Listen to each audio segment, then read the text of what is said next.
Imagine living in a world with no men. To be honest, that doesn't sound too bad to me.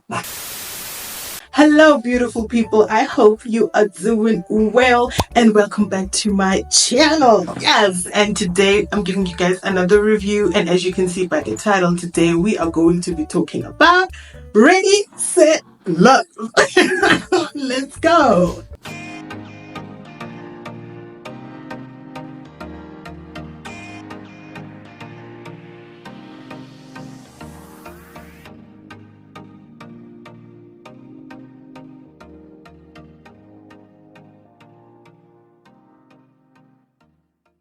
Do y'all remember what I said towards the end of my Find Yourself review?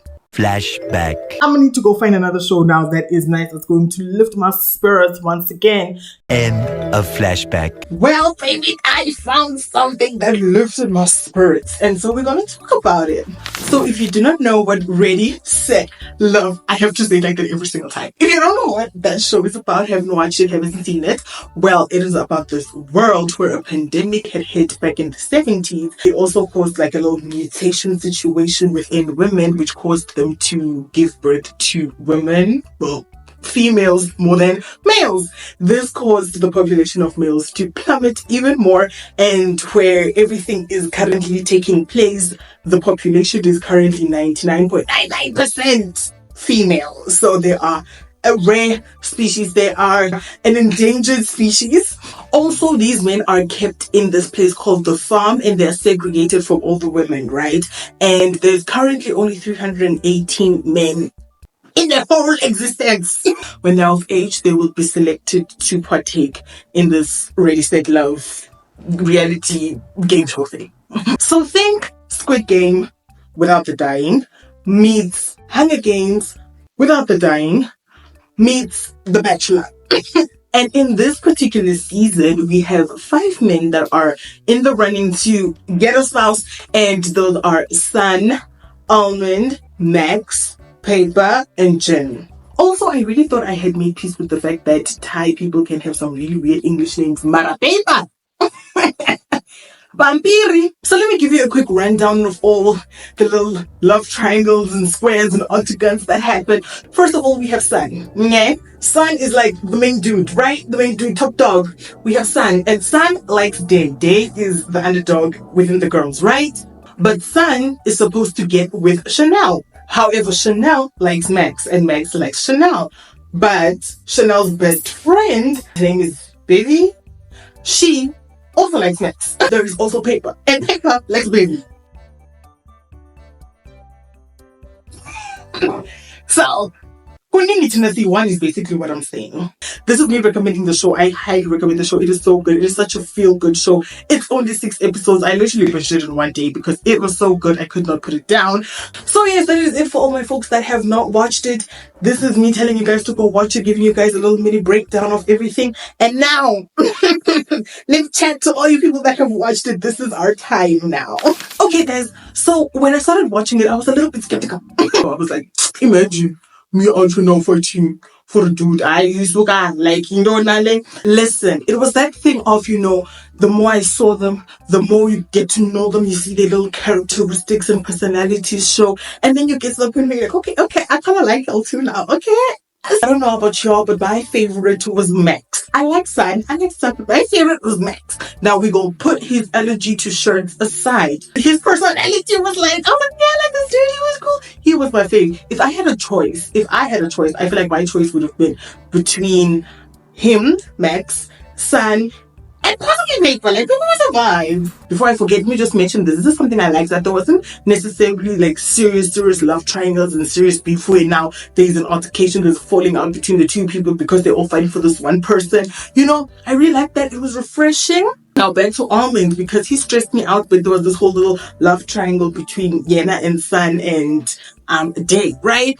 And then when they were coming up with the plan to expose this whole thing to the public, and he was like, okay, cool. And he overheard it. And then was like, okay, let me get in on it. Let me help you guys out. I knew he was not to be trusted. When Sun was telling Dekote, I don't think we can trust this person because I know how this boy is. Okay, he is straight and narrow, and now all of a sudden he's like he wants to help us out. Something is working clean, and I was like, you guys, we are together. But no, they tried to gaslight this boy to tell him, no, he's changed. He's with us. He's on our side. Kanti. A quick side note: there's just something about Sun that reminds me of Sanyan from The Boys, and I don't know if that's just me. Now, another thing I'm usually not a huge fan of is when the couple have like a history. Because sometimes by force, this one at least, it was cute. It was like, oh my gosh, he was a kid, Son was a kid, ran away. Well, the father was like, ran away, and then Day, and the necklace, and I feel like Chanel was one of the most complicated characters in this show just because she kind of had that little villain, mean girl aesthetic and vibe, but at the same time you kind of felt for her because you saw how she felt like an outcast in her family and how her mom was treating her and how she just wanted to be accepted, yada yada yada. Do you see how she was physically forcing herself to be with Sun when her heart beats for Max? You had moments where you felt sorry for her, you were rooting for her a little bit,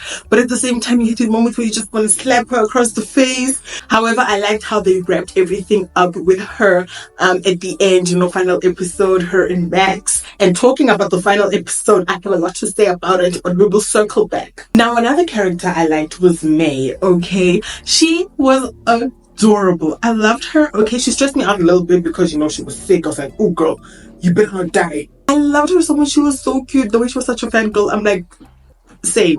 Now we circle back to the final episode, okay?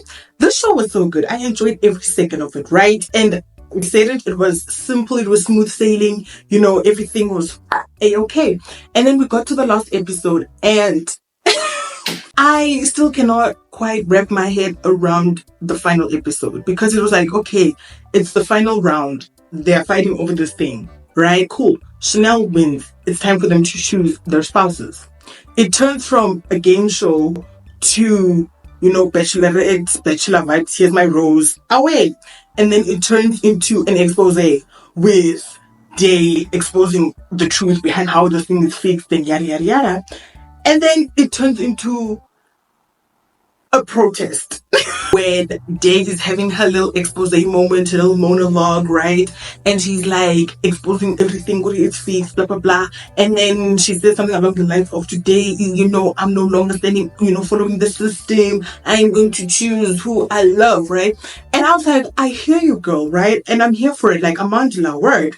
But it's like, so prior to her saying that, right, what had happened? Chanel had picked Max, right? Chanel had picked Max and was like, go get your man's, girl. Like, when she walked past Day, she was like, go get your man's, do the right thing. So when she's like, I'm now going to go do the right thing and choose, I'm going to do what I want and choose to be with the person that I love. I'm like, babes, he was right there for you. What you're saying is not anything revolutionary right now because your man was right there. Readily available for you to pick. I feel like they tried to put in so much at the end. There should have been a 7th episode because I was like, hold on, when you're trying to wrap your head around this, then the next thing happens and the next thing and the next thing. And then final scene, they're like 4 years later. And then the cliffhanger at the end of the episode, at the end of the season, at the end of this, I'm like, oh no. They are not trying to introduce the probability of another season. Also, my ship, guys. My ship. Paper and Baby. My ship never sailed. How you gonna put two of the cutest characters in the show together and have them have little scenes where they're bonding together and then no ship? Anyway, besides those little minor issues that I had with it, the show was so good. I enjoyed it. I'm currently in that phase now where I don't know what I'm gonna watch next because, when you've watched a show that was so good, and then you gotta watch something else and it's like, now I don't know what, because it's gotta keep there, gotta keep you at that high.